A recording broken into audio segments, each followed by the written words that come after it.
에스라 8장의 내용은 큰 일을 앞두고는 철저하게 하나님을 의지해야 된다 하는 것을 가르쳐 주고 있습니다.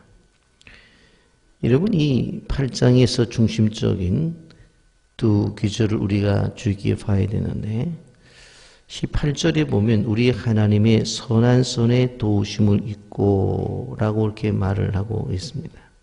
하나님의 선한 손이라고 하는 말씀이 나오는데 이 하나님의 선한 손이 22절에 가보면 이렇게 말씀합니다. 이는 우리가 전에 왕에게 아뢰기를 우리가 하나님의 손은 자기를 찾는 모든 자에게 손을 베푸시고 그렇게 말씀하죠. 결국 하나님의 선한 손이 나타나는데 이 하나님의 선한 손은 어떤 일을 하시느냐? 자기를 찾는 모든 자에게 선을 베푸신다. 한마디로 말씀을 드리면 기도하는 자에게 선을 베푸신다. 그렇게 분명히 말씀하고 있습니다. 그런데 에스라서를 전체적으로 보면서 우리가 한 가지 아셔야 되는 부분이 뭐냐? 7장에 에스라를 이야기하게 될 때에 7장 10절에 이렇게 말을 하죠. 에스라가 여호와 율법을 연구하여 준행하며 율례와 규례를 이스라엘에게 가르치기를 결심하였었더라. 그러니까 1장부터 6장까지는 겉으로 보이는 성전을 세우는 것이었고 7장부터 이제 내면의 교회, 내적인 것을 세워나가는 것인데 내적인 것을 세워나감에 중요한 것이 뭐라고 그랬어요? 7장의 말씀. 근데 8장에 와서는 기도를 이야기해요. 그런데 이 흐름을 보게 되어지면 학사 에스라가 말씀의 사람이었고 8장에 와서 금식하며 기도하는 기도의 사람이라고 말씀을 하는데 이 두 개를 연이어서 에스라서를 통해서 볼 때에 먼저 하나님의 말씀으로 마음의 준비를 하고 또 그 말씀에 근거한 기도를 드렸다. 그렇게 우리가 생각해 볼 수 있습니다. 여러분, 우리가 여호와를 찾는다고 하는 것이 뭐냐? 여호와를 찾는다. 그것은 무엇인가 하면 첫 번째로 우리가 좀 생각해 보는 것, 마음의 준비가 있어야 된다라고 하는 것입니다. 여호와를 찾을 때에 마음의 준비가 있어야 된다는 것은 뭐예요? 아무리 급해도 기도 안 하는 사람들이 있어요. 아무리 급해도 하나님 앞에 부르짖지 않는 사람이 있어요. 왜 그럴까요? 기도할 마음의 준비가 되어 있지 않기 때문에 그래요. 여러분, 하나님의 뜻을 찾아야 되잖아요. 그 어려운 일이 있고 걱정과 염려스러운 일이 있으면 도무지 이게 갈 길이 도대체 어디로 가야 되는지 모르겠다는 생각이 들잖아요. 그러면 여호와를 찾으려고 하는 마음의 준비가 되어 있는 사람은 어떻습니까? 주의 말씀이 내 발의 등이요 내 길의 빛이라고 했으니까 이 어려울 때에 하나님이 나를 위해서 어떤 길로 인도하시려고 준비하셨을까 하면서 성경을 읽어가며 찾는단 말이에요. 아, 이거구나 하고 찾고 나가는데 그것이 없는 사람들은 그냥 가만히 앉아서 세상에 고통당하고 아픔당하고 괴로움당하고 당하고만 만다라고 하는 것을 우리는 알아야 됩니다. 또 하나 여호와를 찾는다고 하는 것은 뭐예요? 하나님이 절대 주권을 인정한다라고 하는 것입니다. 그분은 능력자예요. 그분은 절대 주권자예요. 만약 그분을 찾아 나갔을 때에 그분이 야, 나도 복잡한데 너는 네 복잡한 일 네가 알아서 하지 뭐 나에게까지 가지고 오느냐. 그렇게 하신다면은 그 하나님 찾겠어요. 무능한 하나님인데 그렇지 않아요. 여러분, 에스라 7장 27절에 이렇게 말씀합니다. 우리 조상들의 하나님 여호와를 송축할지로다. 그가 왕의 마음에 예루살렘 여호와의 성전을 아름답게 할 뜻을 두시고 그랬어요. 아름답게 그의 성전을 만들려고 하는 하나님의 뜻을 알았기 때문에 이게 도대체 뭔가? 이미 성전은 지었는데 왜 성전을 아름답게 하겠다고 생각을 한 것을 나에게 말씀하셨나? 겉으로는 그렇지만 내면이 아직은 아니구나 해서 바로 그 위기 속에서 에스라가 일어서서 말씀과 기도를 통해서 내적인 교회를 아름답게 만들 수가 있었다라고 하는 것입니다. 또 한 가지는 바로 여호와를 찾을 때의 바른 태도가 뭐냐? 과거, 지금까지 인도하신 하나님에 대한 생각들을 늘 해야 되는 것입니다. 에벤에셀의 하나님을 우리는 기억해야 돼요. 여기까지 인도하신 하나님. 겉으로 보이는 교회를 아름답게 지으셨다고 한다면 하나님께서 내면도 아름답게 만드실 것이야. 겉으로 보는 성전을 잘 지었다고 한다면 내면의 성전도 하나님이 잘 하실 거예요. 우리가 한번 생각을 해보자 하며 에스라가 생각을 하는 겁니다. 바벨론의 포로로 잡혀가서 무려 70여 년을 있을 때에 약속의 말씀에 의해서 돌아오게 되었고 돌아와서 바로 성전을 지은 것이 아니라 이런 일 저런 일 하면서 2년 미그적거리다가 또 시작을 했더니 사마리아 사람들이 또 회방을 놀아서 무려 16년 동안이나 중단을 하지 않았는가. 그때 학개와 스갈의 선제를 세우셔서 각성을 시키셔서 결국 느헤미야를 중심으로 하나님께서 참 스룹바벨을 중심으로 이 일을 이루게 하셔서 잘 짓지 않았는가. 지금까지 생각해 보니까 정말 하나님의 놀라운 은혜란 말이에요. 그렇다고 한다면 세워질 것에 대해서 확신을 갖는 거예요. 왜? 지금까지 인도하신 하나님에 대해서. 그래서 하나님께 철저하게 기도를 하는 거예요. 이런 기도라고 하는 것은 과거에 주신 은혜에 근거하고 과거에 받은 응답을 근거로 해서 더 나가는 거지. 그래서 기도는 지속적이어야 되는 것이지. 그래서 기도는 처음 하기가 쉬운 것이지. 지금까지 받은 은혜를 생각하면서 지난번에도 그렇게 응답해 주셨잖아. 지난번에도 그렇게 인도하셨잖아.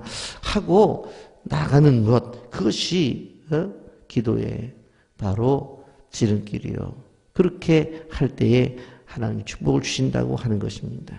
여러분, 에스라가 금식을 선포하고 나가는 이유가 뭐예요? 지금 유대에 남아있는 백성들 가운데서 2차 귀환을 이제 앞두고 있는데 1차 귀환을 한 사람들은 뭘 했다고 그랬어요? 성전을 지었어요. 2차 귀환은 뭐예요? 이제 바로 돌아가서 말씀을 통해서 내적인 회복이에요. 페르시아에서 예루살렘까지 거리는 약 900km 정도가 되어지는데 이런저런 이유로 돌아가다 보면 2배 정도 되겠죠. 그리고 적게는 4달에서 6개월을 걸어가야 되는 거리예요. 여러분, 그리고 그들이 가게 되어질 때에 근 30톤을 가지고 가면서 강의 위험도 많았고 강도의 위험도 많았어요. 그러니 철저하게 누구의 보호하심을 받아야 되는데 단지 그들은 기도할 뿐이었어요. 금식하고 여호와를 찾았어요. 그랬더니 왕이 마병과 보병을 붙여주어서 바로 안전하게 갈 수가 있었던 것을 보게 되어집니다. 여러분, 그러므로 우리가 늘 생각해 봐야 되는 부분이 뭐냐면 철저하게 하나님의 기도가 필요한데 오늘 에스라는 무슨 기도를 하고 있어요? 금식 기도를 하고 있는 것을 보게 되어집니다. 21절 그때에 내가 아하와 강가에서 금식을 선포하고 하나님 앞에 스스로 겸비하여 우리와 우리 어린아이와 모든 소유를 위하여 평탄한 길을 그에게 구하였다. 금식하면서 평탄한 길을 구해요. 금식 자체가 고통인데 그 고통을 당하며 기도를 하는 내용은 뭐예요? 평탄한 길을. 그랬더니 23절에 그러므로 우리가 이를 위하여 금식하며 우리 하나님께 간구하였더니 그의 응낙하심을 입었느니라 그랬어요. 여러분, 금식이 뭐예요? 날마다 십자가에 죽는 일입니다. 고린도전서 9장 27절에 이렇게 말합니다. 내가 내 몸을 쳐 복종하게 하면 내가 남에게 전파한 후에 자신이 도리어 버림을 당할까 두려워합니다. 금식이 뭐예요? 내 몸을 쳐서 늘 복종하는 거예요. 고린도전서 15장 31절 형제들아 내가 그리스도 예수 우리 주 안에서 가진 바 너희에 대한 나의 자랑을 두고 단언하느니 나는 날마다 죽노라. 금식이 뭐예요? 날마다 죽는 거예요. 에스라가 뭐라고 말하는 거예요? 실질적으로 겉으로 보이는 성전은 지어졌지만 내면이 저렇게 오랫동안 그 안에서 예배가 회복되어지지 않고 하나님 앞에 드려지는 제사가 회복되어지지 않은 상태 속에서 어떻게 되느냐? 우리가 그 일을 위해서 먼저 죽어야 된다는 거예요. 여호와를 찾는 일은 이렇게 자기 자신을 죽이는 십자가를 지는 일이에요. 이것은 육신을 죽인다고 해서 몸을 죽인다는 것이 아니라 우리 마음 안에 있는 죄성을 죽인다고 하는 거예요. 그 죄성을 죽이기 위해서 뭐를 하는 겁니까? 바로 금식을 하는 것입니다. 여러분, 이렇게 금식을 하며 기도했더니 어떠한 일이 일어납니다. 오늘 15절 말씀부터 에스라 주변의 사람들을 동행시켜 주시는 것을 보게 되었습니다. 에스라 8장 1절부터 14절까지의 내용은 유다 12가정에서 1496명이 에스라와 함께 귀환하겠다고 지원한 내용이에요. 그 당시에 사람들의 유다 인구에 비하면 0.2%밖에 안 작은 인구예요. 여러분, 그들을 아하와 강가에 모았습니다.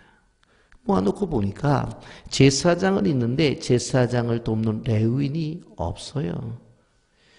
그래서 이제 레위인을 찾기 위해서 어딨냐고 묻자 가시바 지방에 많이 산다고 해서 그 지방의 족장이 누구냐고 묻죠. 그랬더니 이또라고 하는 족장이 있음을 알게 되어집니다.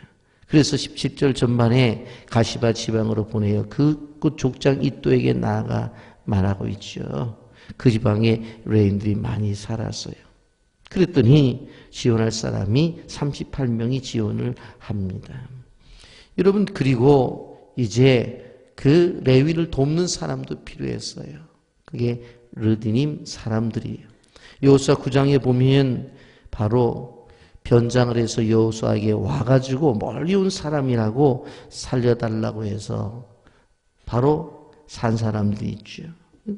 봤더니 먼 사람이 아니라 바로 옆에 살던 히위 족속들이었어요. 그래서 그 사람들이 바로 함께 하죠. 보면 르디님 사람이 220명 지원합니다. 그래서 모두 1754명이 움직이는 것을 보게 되어지고 여자와 아이들을 합해서 약 5천여 명이라는 숫자가 이제 2차 귀환을 하게 된 것을 보게 되어집니다. 여러분, 하나님의 일을 온전하게 하겠다고 금식하며 기도하면 오늘 성경이 가르쳐 주는 건 뭐냐? 사람을 붙여주신다. 왜냐하면 사람 없이 일을 할 수가 없어요. 사람이 필요하단 말이에요. 그러니까 좋은 사람들, 일할 사람들, 사역자들을 함께 해 주신다. 두 번째로 필요한 물질을 공급해 주십니다. 8장 26절 말씀부터 27절에 보면 에스라에게 왕과 방백과 바벨론에 남아있는 유다 백성들이 준 물질이 기록되어 있어요. 내가 달아서 그들 손에 준 것은 은이 650달란트요 은그릇이 100달란트요 금이 100달란트며 또 금잔이 20개라 그 무게는 1000다리기요 또 아름답고 빛나 금같이 보배로운 녹그실이 2개라 이렇게 말씀하고 있습니다. 여러분, 녹그릇은 2개밖에 없고 전부 다 은과 금인데 이것을 금식한 이것을 계산해 보면 30톤이나 되는 어마어마한 물질이었어요. 여러분, 이러한 것들이 공급이 되어지는 거예요. 금식기도의 두 번째 능력, 하나님께서 물질을 공급해 주신다. 세 번째, 먼 길에 하나님의 특별한 보호를 받아야지만 되죠. 여러분, 여기 8장 31절에 이렇게 말합니다. 첫째 달 12일에 우리가 아와 강을 떠나 예루살렘으로 갈새 우리 하나님의 손이 우리를 도우사 대적과 길에 매복한 자의 손에서 건지신지라. 아멘입니까? 대적이 있었어요? 없는 것이 아니었어요. 매복해서 이스라엘 백성들이 바로 예루살렘으로 갈 때, 야, 금과 은이 무려 30톤을 가지고 지금 고향 땅으로 돌아간대 하고 그것을 빼앗으려고 하는 사람들이 숨어 있었다고 하는 거예요. 그런데 여기 보니까 하나님의 손이 우리를 도우사, 하나님의 손이 우리를 도우사. 그 손이 18절에 어떤 손이라고 그랬어요? 하나님의 선한 손이라고 그랬어요. 선한 손이 도움을 주었더니 어떻게 했어요? 대적과 길에 매복한 자의 손에서 건지심을 받았다. 하나님의 손이 막아주시고 보호해 주심으로 그 5천여 명 되는 사람들이 해함이 없이 무사히 예루살렘에 도착했다는 이야기입니다. 여러분, 이렇게 금식기도의 능력이 됐다네요. 여러분, 귀환할 사람들, 함께할 사람들을 붙여주시고 그 다음에 뭐라고 그랬어요? 필요한 물질 공급해 주시고 그리고 더 나가서 뭐라고 그랬어요? 가는 길에 하나님이 보호해 주셨다. 여러분, 먹을 것이 없을 때는 금식도 쉬웠어요. 그런데 우리 주변에 먹을 게 너무 많아요. 그래 금식 기도를 잘 안 해요. 여러분, 그러면서 어떤 분들은 그런 얘기를 해요. 아니 뭐 기도를 하려고 그러면 안 먹고 힘이 없어서 무슨 기도를 해. 나는 먹고 힘 얻어서 기도하겠다고. 그런데 보니까 먹고 힘 얻어서 기도 안 하더라고요. 핑계지. 그러니까 우리가 어떠한 위기 속에 있을 때 개인적인 일이든 가정의 일이든 그 다음 교회 일이든 개인적이든 교회든 공동체든 금식이 필요하다라고 하는 거예요. 저는 자녀의 결혼을 앞에 놓고 금식하는 분들도 보았어요. 사업을 앞에 놓고 금식하며 준비하는 분들도 보았어요. 생각해보면 먹고 힘을 얻어서 여기저기 일을 해야 되는데 금식하며 기도하더라고요. 왜?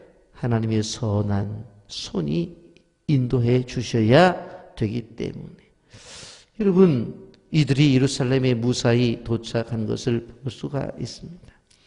여러분, 예루살렘에 이들이 귀환한 목적이 도대체 뭡니까? 여러분, 사업을 해서 부자가 되려고 그 사람들이 예루살렘에 귀환했습니까? 아닙니다. 목적은 한 가지였어요. 율법의 재건, 예배의 회복입니다. 여러분, 에스라가 개인적인 기도의 제목이 얼마나 많았겠어요. 그러나 그것보다도 에스라는 먼저 하나님의 나라와 하나님의 의를 구했어요. 이스라엘 민족 공동체에 하나님의 영광의 회복, 신앙의 회복, 하나님의 임재의 회복, 그것을 향해 나갔다라고 하는 것을 우리는 기억해야 되는 것입니다. 우리에게 다가오는 하나님의 손, 그 손은 바로 선한 손입니다. 그 손을 기대하며 하나님 앞에 금식하며 기도하며 나갈 때에 하나님께서 사람도 주시고 물질도 주시고 가는 길 선하게 평탄하게 인도하신다는 사실을 기억하면서 그 하나님 금식하면서까지도 찾는 기도의 종들이 되기를 예수님의 이름으로 축복합니다. 아멘.